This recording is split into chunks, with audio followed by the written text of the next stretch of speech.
Assalamualaikum warahmatullahi wabarakatuh. Halo teman-teman, kali ini aku bakal sedikit bahas tentang inner child.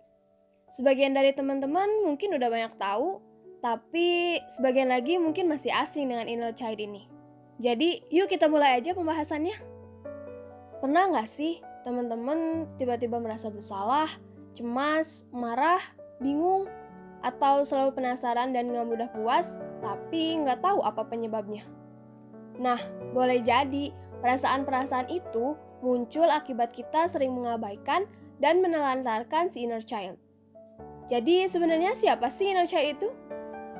Inner child merupakan sosok anak kecil yang ada dan bersembunyi dalam diri orang dewasa. Eits, kita lagi nggak bahas jin atau setan yang membisikkan sesuatu dalam diri manusia ya. Karena inner child ini sebenarnya merupakan bagian dari kepribadian yang bisa merasakan dan merespon sesuatu layaknya anak kecil, tapi berada dalam diri orang dewasa. Mungkin teman-teman masih agak kebingungan.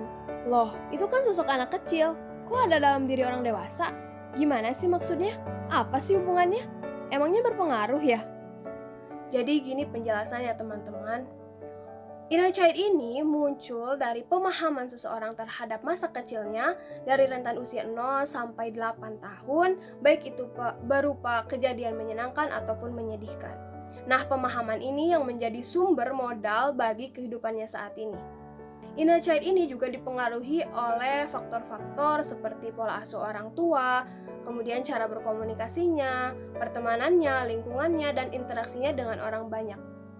Contohnya, ada orang yang bisa menjalin hubungan baik dengan orang lain karena waktu kecil pun hubungan dengan keluarganya itu harmonis. Atau mungkin kita pernah tertawa terbahak-bahak, bahagia, karena waktu kecil pun kita merasakan kebahagiaan yang sama. Tapi bagi sebagian orang mungkin pernah dikecewakan oleh orang lain, dikecewakan oleh temannya, dihianati oleh temannya, atau mungkin pernah merasa bahagia, tapi waktu bercerita dia tidak direspon dengan baik. Atau juga mungkin pernah merasa sedih, nangis, tapi malah dimarahin. Ini tentunya menjadi perasaan yang tidak nyaman. Perasaan yang tidak nyaman ini juga bisa mengakibatkan luka batin yang terbawa sampai dewasa karena belum terselesaikan dan malah diabaikan. Akibatnya, inner child pun terluka atau disebut dengan wounded inner child dan menjadi pihak yang mengendalikan perilaku, pemikiran, dan perasaan kita saat ini. Rasanya pasti berat banget, melelahkan, juga menyakitkan.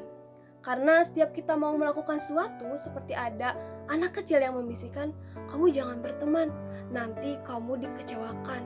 Kamu jangan percaya sama orang lain, nanti kamu dihianatin. Kamu jangan berpendapat, nanti kamu malu kalau pendapat kamu gak dipakai. Kamu jangan salah, nanti kamu diejek. Kamu jangan bahagia banget karena mungkin orang lain gak merasakan itu. Kamu jangan sedih karena belum tentu orang lain. Akibatnya kita menjadi pribadi yang emosional, yang egois, yang ingin menang sendiri, yang merasa diri selalu benar dan orang lain salah, atau bisa jadi kita menjadi pribadi yang rendah diri, tidak mau berkembang karena takut salah atau takut dipermalukan. Ini tentunya menjadi kerepotan tersendiri kalau terjadi ketika kita udah dewasa. Jadi, apa yang harus kita lakukan saat inner child mulai menguasai diri kita? Ingat ya teman-teman, kalau inner child ini merupakan bagian dari diri kita. Dia memang diri kita, tapi versi anak kecil, jadi nggak bisa dihilangkan. Yang harus kita lakukan adalah mengelolanya dengan cara menerima, mengendalikan, dan mengubah respon kita terhadap inner child. Teman-teman bisa mulai dengan berkenalan sama si inner child.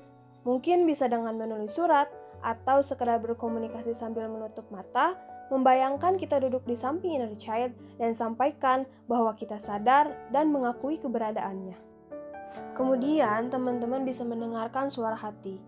Kita tanyakan hal apa yang dibutuhkan oleh inner child, hal apa yang mau dilakukannya, yang mungkin dulu nggak bisa dilakukan. Lalu kita pahami dan sadari kalau memang inner child itu pernah terluka. Lalu kita lakukan seolah-olah sedang mengasuh, sedang mengurus anak kecil yang ada dalam diri kita. kita mulai merangkul, memberikan pemahaman kepada inner child bahwa kita ada untuk menemaninya, memenuhi kebutuhannya, dan kita yakinkan inner child untuk tersenyum karena kita yang dewasa udah gak apa-apa, udah baik-baik aja, udah gak sakit lagi, dan udah gak kecewa lagi. Oleh karena itu, inner child juga harus bisa memulai untuk bahagia. Teman-teman juga bisa mengingat kembali, menemukan jejak baik di masa lalu, dan melakukan mindfulness, here and right now.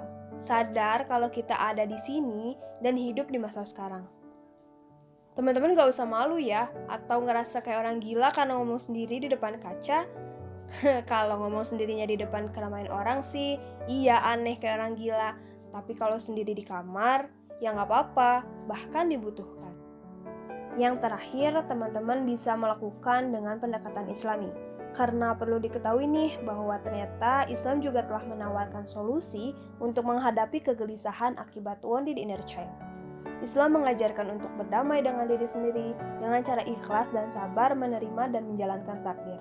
Karena perlu diingat juga ya, kalau percaya pada takdir merupakan salah satu butir dari rukun iman. Kemudian kita bisa memaafkan baik terhadap diri sendiri maupun memaafkan orang yang pernah buat kita luka. Karena dengan memaafkan, hati bisa menjadi lebih tenang. Kita juga perlu banyak bersyukur karena dapat menjalankan kehidupan saat ini yang lebih baik daripada sebelumnya. Terakhir, kita bisa memperbanyak zikir dan berdoa kepada Allah, meminta agar dikuatkan dalam menjalankan segala urusan hidup ini. Banyak kan cara yang bisa kita lakukan untuk mengelola si inner child. Tapi apa sih manfaat kita melakukan semua ini? Kalau teman-teman bertanya tentang manfaat dari berkomunikasi dan mengenal inner child, tentu saja itu sangat banyak ya teman-teman. Karena kita dapat menjadi pribadi yang lebih mencintai diri sendiri, lebih peduli sama diri sendiri. Kita juga bisa menjadi pribadi yang merangkul hal baik dan hal buruk yang memang ada dalam diri kita. Kita menjadi lebih sadar, lebih semangat, dan juga lebih optimal dalam menjalankan kehidupan ini. Tapi tentu saja ini bukan hal yang mudah. Mungkin aja ada rasa kecewa, rasa menyakitkan, rasa sedih, menangis, atau mungkin marah. Tapi seperti kata sebuah judul drama, It's okay to not be okay. Menjadi pribadi yang gak baik-baik saja itu gak apa-apa. Itu merupakan sebuah hal yang normal terjadi dalam proses panjang pengenalan diri sendiri. Jadi teman-teman jangan berpikir kalau ini tuh bakal terjadi dengan sebentar, bakal selesai dalam waktu 1x24 jam. Karena bukan ya, nggak gitu teman-teman. Ini tuh proses yang panjang, yang mungkin memang masalahnya selesai dalam waktu sehari 2 hari, tapi bisa jadi inner child-nya datang lagi, mencoba untuk menguasai diri kita lagi. Nah, kalau itu terjadi, teman-teman tinggal menyadari dan juga memahami, menerima bahwa ini bagian dari hidup, dan kemudian mencoba berdamai lagi dengan inner child.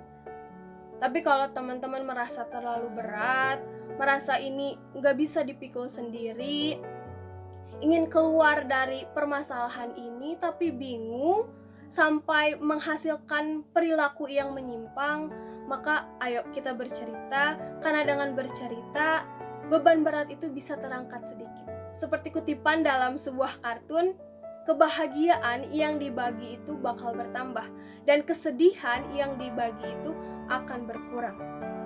Maka teman-teman bisa mendatangi konselor atau psikolog yang bisa membantu teman-teman untuk menyelesaikan permasalahan yang sedang dihadapi.